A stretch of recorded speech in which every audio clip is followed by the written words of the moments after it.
सूरह ज़ारियात का तफसीली मुताला खुतबात जुमा के अंदर बयान किया जा रहा था। 26वें पारे में सूरह ज़ारियात का जो आखिरी रुकू बयान किया गया है कि हज़रत इब्राहीम खलीलुल्लाह अलैहिस्सलाम के पास अल्लाह की तरफ से मेहमान भेजे गए हैं। उन्होंने इब्राहीम अलैहिस्सलाम के साथ कलाम का आगाज़ सलाम से किया है। सलाम के जो आदाब अल्लाह रब्बुल इज़्ज़त ने हज़रत आदम अलैहिस्सलाम को सिखाए और हमें अल्लाह के महबूब पैगम्बर अलैहिस्सलाम ने बताए। किताब व सुन्नत की रोशनी में इस मौजू पे भी तफसील से गुफ्तगू की गई थी। फिर इब्राहीम अलैहिस्सलाम ने अपने मेहमानों की ज़ियाफ़त और उनकी तकरीम कैसे फरमाई, मेहमान के क्या हकूक़ हैं और नबी करीम सल्लल्लाहु अलैहि वसल्लम को मेहमान बतौर रहमत बताया गया है। इस मौजू को भी तफसील के साथ बयान किया गया था। इस मौजू में और इब्राहीम अलैहिस्सलाम और उनके मेहमानों में तीसरा मौजू, क्योंकि वो मेहमान आम मेहमान नहीं थे, वो तो अल्लाह की तरफ से मुकर्रम फरिश्ते इंसानी शक्ल में भेजे गए थे और उन्होंने आके अल्लाह रब्बुल इज़्ज़त का पैगाम इब्राहीम अलैहिस्सलाम को सुनाया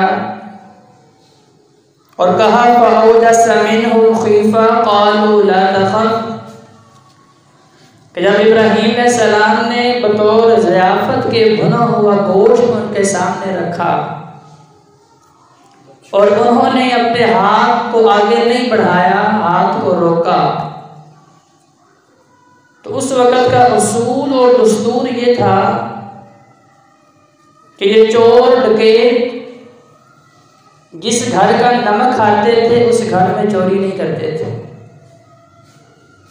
मतलब उस वक़्त के चोरों के भी उसूल थे, आज तो हमारे चोरों के भी उसूल नहीं है।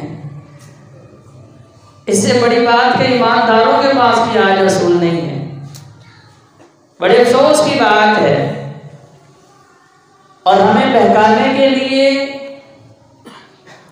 अपने पास से उसूल व क़वानीन बता दिए जाते हैं जी कि मोहब्बत और जंग में सब कुछ ही जायज़ है।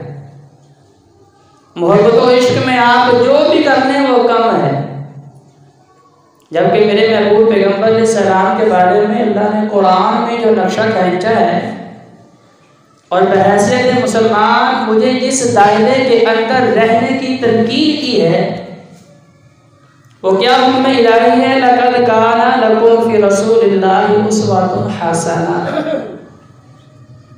कि हमने तुम्हें ऐसा दीन मजहब शरीयत अता की है, अल यौमा अकमलतु लकुम दीनकुम, कि जिससे मुकम्मल तरीन दीन कायनात के अंदर मौजूद ही नहीं है। व अतममतु अलैकुम निअमती, और अल्लाह की नेमतों में से मुकम्मल तरीन नेमत अल्लाह रब्बुल इज़्ज़त ने हमें अता फरमाई है। व रज़ीतु लकुमुल इस्लाम दीना, और तीसरी बात अल्लाह ने फरमाई कि मैं इसी दीन इस्लाम से राज़ी हूँ।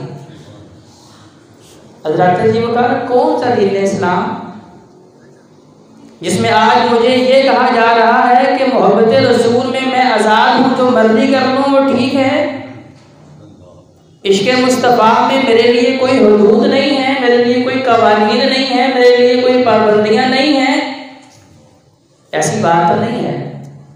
अल्लाह ने वो जो दायरा बनाया, वो सर्कल जिसके अंदर मुझे बताया कि ये क्रॉस लाइन है, ये बाउंड्री है, इससे बाहर मैं नहीं जा सकता। लक़द काना लकुम फ़ी रसूलिल्लाहि उस्वतुन हसना, कि मैंने नबी अलैहिस्सलाम से मोहब्बत करनी है तो वो भी नबी अलैहिस्सलाम से सीखनी है। क्या रसूलुल्लाह बताइए आपसे मोहब्बत कैसे की जाए, क्योंकि उसके उसूल क़वानीन भी नबी अलैहिस्सलाम ने सहाबा को बताए और सहाबा ने फिर ऐसी कमाल दर्जे की मोहब्बत करके बता दी और दिखा दी कि अल्लाह रब्बुल इज़्ज़त ने फिर मुझे और आपको ये हुक्म दिया कि ईमान लाना है तो इन जैसा लेके आओ, मोहब्बत करनी है तो इन जैसी मोहब्बत लेके आओ, अमाल करने हैं तो फिर इन जैसे करके लाओ जिन्होंने इश्क़ मुस्तफ़ा अलैहिस्सलाम का हक अदा करके बताया है। तो गोया कि नबी करीम सल्लल्लाहु अलैहि वसल्लम का उस्वा और तरीका हम सब के लिए लाज़िम व मलज़ूम है और उसे 100% मानना बहैसियत मुसलमान हमारे लिए ज़रूरी है। हम सीरत रसूल से आगे बढ़ने की कोशिश करेंगे या उससे पीछे रहने की कोशिश करेंगे तो हज़रत की वक़ार हमारे वो आमाल बारगाह इलाही में कबूल व मंजूर नहीं होंगे। अब इब्राहीम अलैहिस्सलाम के मेहमानों ने अल्लाह का क्या पैगाम दिया? जब उन्होंने अपने हाथ को रोका तो इब्राहीम अलैहिस्सलाम ने खौफ महसूस किया और उनका खौफ देख के फिर फरिश्तों ने कहा कि हम इंसान नहीं हैं बल्कि हम तो अल्लाह का पैगाम आपके लिए लेके आए हैं। ला तख़फ़, रब के खलील डरिए ना, हम कोई चोर डकैत नहीं हैं। वबश्शरूहु बिग़ुलामिन अलीम, आपने जो अपनी 86 साल की उम्र बिता दी है, 86 साल हमारे यहाँ तो काफ़ी उधेड़ उम्र होती है। चले पहले अगर उम्मतों में उम्रें लंबी होती थी तो फिर भी ये जवानी तो नहीं थी। 86 साल बिता दिए, रिश्ता इज़्दवाज को, शादीशुदा ज़िंदगी को भी 20 साल गुजर गए। खालिक़े कायनात ने, मालिके कायनात ने अपने खलील को औलाद जैसी नेमत से महरूम रखा। 86 साल और 20 साल शादी को भी गुजर गए और 20 सालों के बाद अल्लाह ने खुशखबरी सुनाई कि हम आपको खुशखबरी सुना रहे हैं बिग़ुलामिन अलीम, एक इल्म वाले बेटे की। और कुरान मजीद में ही दूसरे मुकाम पे अल्लाह ने फरमाया बिग़ुलामिन हलीम, इंतहाई बुर्दबार बेटे की खुशखबरी सुनाते हैं। 2 खूबियाँ अल्लाह रब्बुल इज़्ज़त ने इब्राहीम अलैहिस्सलाम को जो बेटा अता करना था उसके बारे में 2 खूबियाँ अल्लाह अहकमुल हाकिमीन ने बताई कि ए हमारे खलील है, हमारे दोस्त है, हमारे लाडले, आपने जो 20 साल सब्र किया है अब हम आपको उसका फल भी ऐसा देने वाले हैं कि उसकी खूबियों के चर्चे क़यामत के दरो दीवार तक होंगे। कि अल्लाह ने इल्म भी कमाल दिया और अल्लाह रब्बुल इज़्ज़त ने बुर्दबारी और मिजाज के अंदर ठंडापन भी जो है वो कमाल दर्जे का दिया कि इस जैसा ताबेदार बेटा, इतना ताबेदार फर्जंद कायनात के अंदर आपको कोई और नहीं मिलेगा। कि जब बाप ने हुक्म दिया, अपनी ख्वाब का इजहार किया, यहाँ तो बाप हुक्म कहते हैं लेकिन औलाद कहती है जी मोहब्बत बड़ी है पर बात नहीं माननी आपकी, आपसे मोहब्बत बड़ी है बस सामने बैठे गए, बस मोहब्बत का यही उसूल और मेरी मोहब्बत की इंतहा बस यही है कि आप मेरे सामने चारपाई पे बैठे हैं लेकिन मैंने आपकी बात कोई नहीं मानी। और किसी को हम समझ रहे हैं कि हमने अपने वालिदैन की खिदमत का हक अदा कर दिया, ना हमें ये पता है कि उनकी ज़रूरियात ज़िंदगी क्या हैं और ना ही कभी हमने ये कोशिश की है कि हम ये जान सकें कि हमारे बुजुर्ग वालिदैन की ख्वाहिशात क्या हैं। ख्वाहिशात तो दूर की बात, हमें उनकी ज़रूरियात पूरी करने की भी फिक्र नहीं है, क्योंकि मुझे सिर्फ एक ही फिक्र है कि मैं अपनी औलाद के बारे में सोच लूँ। लेकिन हज़रत जी वक़ार ये दुनिया दारुल इम्तिहान है। यहाँ किसान ने जो बीना है, जो बीज उसने धरती के सीने में उतारना है, उसी का फल उसे मिलना है। ये कैसे मुमकिन है कि वो उम्मीद ये लगाए कि मैंने गंदम का बीज डालना है और मुझे कपास मिलेगी या मुझे यहाँ से कोई और फल मिलेगा? ऐसा नहीं हो सकता। जो हशर मैंने अपने वालिदैन के साथ करना है, अपनी औलाद के साथ जितनी मर्जी मोहब्बत कर लूँ, उससे 2 गुना बढ़ के मेरी औलाद मेरी नाफरमान निकलेगी। और कायनात के अंदर बेशुमार मिसालें भरी पड़ी हैं।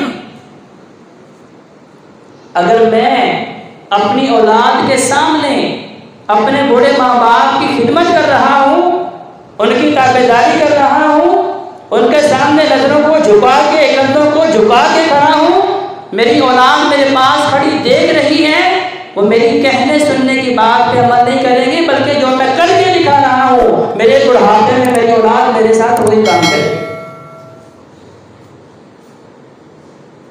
हज़रत इस्माईल अलैहिस्सलाम जिन्होंने फर्जंदी के ऐसे असूल बता दिए जिनके ऊपर चलना यकीनी तौर पर बड़ा मुश्किल मामला है, लेकिन उसी अमल के अंदर, उसी रास्ते पे चलते हुए ही अल्लाह का मुहाकिमीन की रज़ा भी मिलनी है, वही सिरात मुस्तकीम है और वही जन्नत का रास्ता है।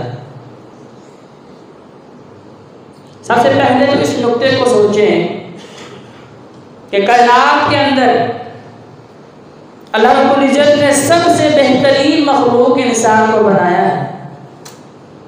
वलक़द कर्रमना बनी आदम, मैं नहीं कह रहा, अल्लाह कुरान में फरमा रहा, अल्लाह का फरमान है कि हमने हजारों अक़साम की मखलूक़ात पैदा की हैं, लेकिन उनमें से सबसे अफजल, बेहतरीन, आला तरीन मखलूक इंसान है।